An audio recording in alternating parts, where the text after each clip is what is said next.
Okay, unahin natin si Ate Abigail na lang. Ate Abigail.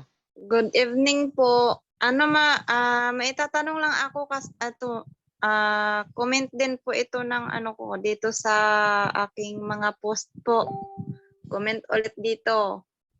Tungkol po ito sa iglesia ng sa iglesia ng Diyos. Ang sabi niya dito, kasi nag-post ako tungkol sa dito sa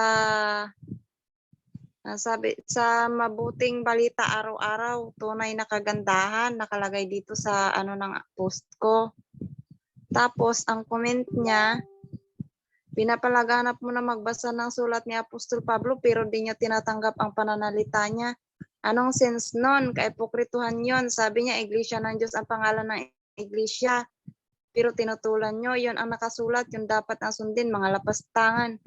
Ito ang mga sulat ni Pablo. Basahin nyo kung may mababasa kayong Holy Catholic Apostolic Roman Church dyan. May mga binigay po siyang talata dito sa akin. Ang unang Korinto 1:2. Sunod, unang Korinto 11:22. Sunod, unang Korinto 15:9. Sunod, ikalawang Korinto 1:1. Sunod, Galacia 1:13. Sunod, unang Tesalonica 2:14. Tsaka ikalawang Tesalonica 1:4. Tapos unang Timoteo 3:5 tsaka Timoteo 3:15. Yun po yung binigay niyang talata sa akin. Unang-una, yan ang hirap kapag ang nagbigay sa iyo ng information, Ate Abigail, walang alam sa kasaysayan. Marami na akong dating daan tinanong. Ha? Sabi ko sa kanila, sumasang-ayon ba kayo na yung iglesia ng Diyos na binabasa niya nakapunta sa Antioquia? Sabi niya, oo. Sumasang-ayon din ba kayo sa Gawa 20:28 na ang mga obispo ang siya magpapakain sa iglesia ng Panginoon? O sa inyong salin, iglesia ng Diyos? Sabi naman niya, oo. Tanong, sinong obispo niyo sa Antioquia? Hindi siya makasagot eh. Pakialam ko kung sinong obispo doon. O, ba't di ka makasagot? Dapat may record kayo kung kayo yan. Sabi niyo kasi kailangan sumunod. Sino ang obispo niyo sa Antioquia? Magbigay ka kahit isa. Wala may pakita. Babasa ng ikalawang Korinto 1:1, Iglesia ng Diyos sa Korinto. Tanong, sinong obispo niyo sa Korinto? Di makasagot eh. Oh, tanungin mo yung kaibigan mo na dating daan. Sinong obispo niyo sa Antioquia? Kasi sa Antioquia, nakarating ang iglesia, unang tinawag na Kristiyano. Sinong obispo niyo doon? Oh. Tapos, sinong obispo niyo sa Korinto? Kung talaga nakikonek na kayo sa iglesia, yun ang sinabi ni Soriano sa kay Victor Villas sa debate nila, hindi silang iglesia ng Diyos. Hindi sila, umanib lang daw sila. Tanong, sinong nilapitan ni Soriano? Pagkatapos layasan ni Soriano si Nicolas Perez, sinong obispo sa Antioquia o obispo sa Corinto ang nilapitan ni Soriano para magpamembro? Wala. Walang maituro yan. Bakit? Hanggang claim lang yan. Ngayon, tayo ba, tumututol ba tayo sa iglesia ng Diyos? Tayong iglesia ng Diyos. Ito, bigyan natin ng halimbawa. Ayan, Grolier Encyclopedia, Volume 5, page 106. Anong sinasabi dyan? Lakihin natin. The two definitions given above are equally valid. In its widest sense, the Catholic Church is the body of believers baptized into the Church of God. Sinong may sabing tinututulan natin ng iglesia ng Diyos? Tayo ang iglesia ng Diyos. Sila. May papakita ba meron silang obispo sa Antioquia? Tayo meron. Si Obispo Ignacio, si Obispo Evodios, si Obispo San Pedro. Ngayon, sa Corinto, may pakita silang obispo sa Corinto? Wala. Wala silang may pakita. Pero tayo, meron tayo. The Catholic Church is the body of believers baptized into the Church of God. Saan sa linyang yan tinutulan natin ng iglesia ng Diyos? Tayo ang iglesia ng Diyos. Sila hanggang claim lang sila. Paano ba nabuo yung kanilang samahan? Lumaya si Soriano kasi hindi niya matanggap na ang pumalit kay Nicolas Perez si Libita Gugulan. Pag alis niya, anong ginawa? Sabi ni Willie Santiago, nagbukod si Ingkong, nagbukod. Nagtayo ng kanyang samahan, ipinarehistro. Sila daw ay iglesia ni YHWH. Di naman niya pinarehistro na huli na ng palitan niya ng pangalang mga kaanib sa iglesia ng Diyos kay Kristo Jesus, haligi at saligan ng katotohanan sa bansang Pilipinas Incorporated. O meron bang ganon? Anong connection nun sa sa iglesia sa Efeso? Sa iglesia sa Efeso, unang idineklara yung natin, yung kay Mama Mary. Sa iglesia sa Corinto, meron ba silang connection doon? Wala. Hanggang claim lang po sila Ate Abigail. Kung kumbaga, nananaginip lang ng gising. Kumpara sa kanila, mabasa ang iglesia ng Diyos, ang mga sitas ganamit nila. Paano lang ang iglesia ni Cristo na nagkiklaim din sa Roma 16:16? Sila po ang tunay, kaya mabasa yung iglesia ni Cristo. Diba? Paano na lang yung Kristiyano na makabasa sa Gawa 11:26 na ang mga apostol ay tinawag ng mga Kristiyanos, tagasunod ni Kristo. So, that is non sequitur. Ang pinaka logic bigyan natin logic Brother Jando, yung iglesia sa Corinto, iglesia sa Efeso, iglesia sa Antioquia, naparehistro ba yon sa Security and Exchange Commission? Kung tingnan natin, ang iglesang tatag natin Panginoon sa Jerusalem, hindi yun nakarehistro sa SEC. Diba? At saka ang iglesia sa Diyos na tatagpo ng yung MGCI, nakarehistro sa SEC. Iglesia ng Diyos umano ang nakasulat ng Timoteo 3:5. Wala tayong total niyan. At Iglesia ni Cristo ang sabi din ni San Pablo sa Romans 16:16. Wala tayong total niyan. Pero ito ang hindi nila matutunan. Na yung Iglesia ni Cristo sa Romans 16:16 at yung Iglesia ng Diyos, haligi suhay ng katotohanan sa 1 Timoteo Kapitulo 3, versikulo 15, hindi nila matutunan na yung iglesia na yan ang tinatawag ni San Pablo sa Roma Kapitulo 16:23 sa Latin Bible, Gaius, Hospes, Mios, et Universa Ecclesia. O di po, meron palang Universal Ecclesia. Ang tunay na iglesia ni Cristo, ang tunay na iglesia ng Diyos, Universal Ecclesia, Universal Church. And Gloria Encyclopedia Volume 5, page 106, Catholic Church, Universal, term generally applied to the Divine Society founded by Jesus Christ. Pero Bro Jando, di ba? Galing mismo kay Bro Ele. Inaamin niya, hindi sila ang totoo, Bro Jando? Yes, kasi ang sabi niya, ganito, na ang True Church ay nagsimula 2,000 years ago. Ito, pakinggan natin. We do not claim that we are the true church. We do not claim that we are the true church. It is unwise for me to claim that we are the true church. Unwise daw. Very unwise daw, no?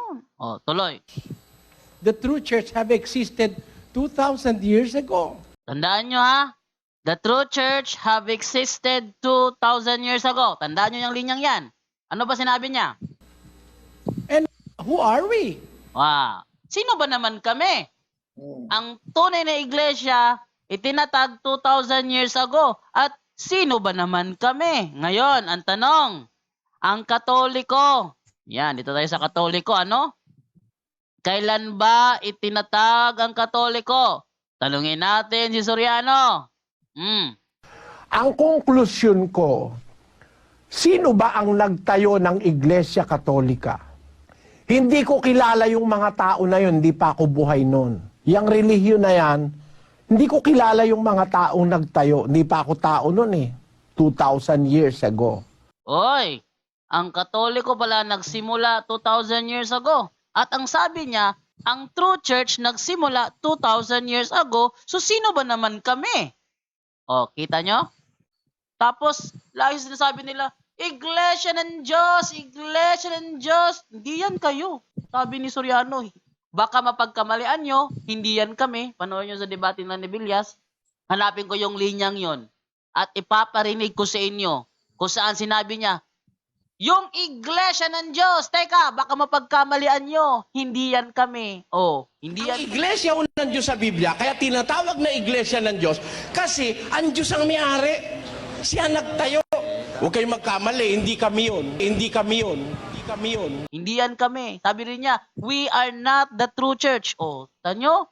Ha? The true church existed 2,000 years ago. And who are we? Oh, ngayon, minsan may naghamon sa akin doon sa Plaza sa Tagbilaran. Namon ako. Debate daw kami. Patunayan daw niya na ang Church of God ang tunay na iglesia. Sabi ko naman, ay, ang patunayan mo, yung iglesyang kayo. Hindi yung iglesyang hindi kayo. Pinarinig ko sa kanya yung ano eh.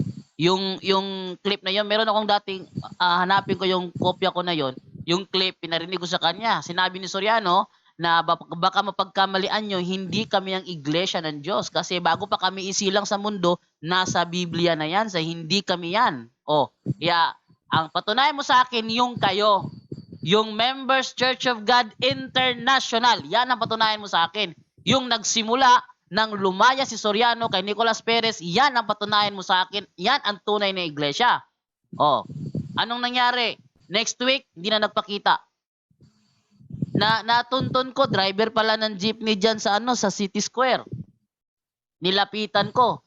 Kala ko naghahamon ka sa akin ng debate, patutunayan mo sa akin na yung grupo nyo ang tunay na iglesia dapat aniban ng tao. Ang dami ng dahilan. Punta ka sa coordinating center namin, madala ka ng paksa mo, ipresenta mo doon. O teka, ba't ako magpipresenta? Ikaw yung naghahamon sa akin. O, binaliktad na. Pinapalito na ako yung naghahamon, nananahimik ako doon sa plaza. Yon. So, yan po ang problema sa ang dating daan kapatid na Ate Abigail. Basa ng basa, iglesia ng Diyos, iglesia ng Diyos, iglesia ng Diyos. Ang tanong, kayo ba yan? Ang sagot nilang lahat, hindi sila yan. Hindi kami yun. Naanib lang kami dyan. Naanib kayo. Pakita kayo ng dokumento na merong kayong obispo sa Antioquia o sa Corinto. Oh. Pag walang may pakita yung dokumento na meron silang obispo doon, kasi obispo yung mamamahala eh. Ingatan ninyo ang inyong sarili at ang buong kawan na sa kanila ginawa kayo. Sinong ginawa? Yung membro sa iglesia. Ginawa kayo ng Espiritu Santo na mga obispo. Tanungin mo sila, sinong obispo nila? Sinong obispo nyo sa Corinto? Sinong obispo nyo sa Antioquia? Kasi nakarating ang iglesia sa Antioquia eh. Wala naman silang tutol na yung iglesia ng Diyos na nakarating sa Antioquia. Tanong, sino yung obispo nyo doon? Meron kaming obispo doon, si Bishop Ignatius. Ikatlong obispo pagkatapos sa San Pedro. Oh, San Pedro ang unang obispo sa Antioquia.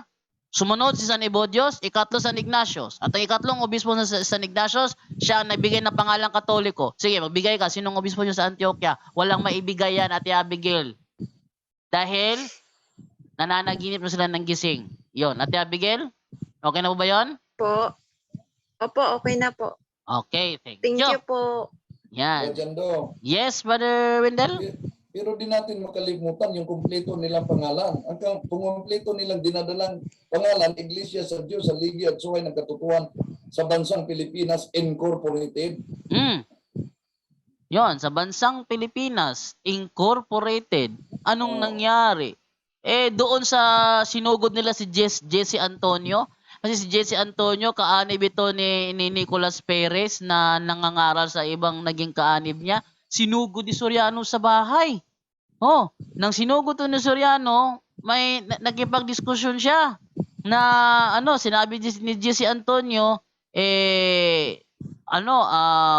wala ka naman, hindi ka mo karapatang gamitin ang pangalang Iglesia ng Diyos. Ayun, sabi siya sa iglesia niya, sabi niya, sino ka? Ako rehistrado kami ang iglesia ni YHWH. Oh, sinabi niya 'yon.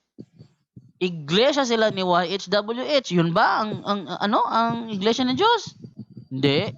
At hindi may tatanggi ang katotohanan. Ito, yung mga membro kasi diyan na nananaginip ng gising na umanib daw sila sa tunay na iglesia sa pamamagitan ng pagbabasa ng Biblia. Ang ginagamit ng talata, unang Juan 1:3. Ito.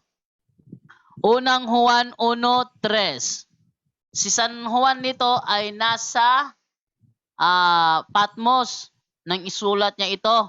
At ang kausap niya dito yung mga Kristiyanong kaanib sa kanila. Isa na doon yung kanyang estudyante na si San Ignacio, yung nagbigay ng pangalang Katoliko. Ano yun eh, estudyante yun ni Apostol Juan, silang dalawa ni Policarpio. Ngayon, eto sinabi niya, yaong aming nakita ay narinig, ay siya rin naming ibinabalita sa inyo. Sino? Sa Iglesia ng Diyos. O, sila ba yan? Hindi. Upang kayo naman ay magkaroon ng pakikisama sa amin. Sinong kausap niya? Yung mga membro.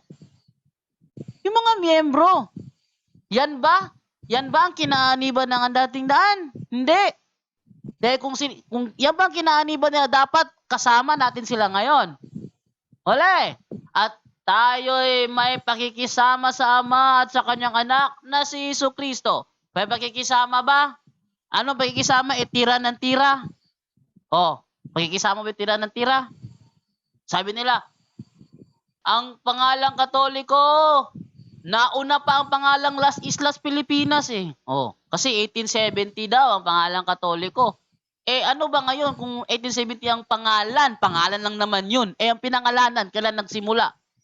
Ang pangalan, 1870. Pagpasok ni Magellan dito, anong dala-dala nun? 1521.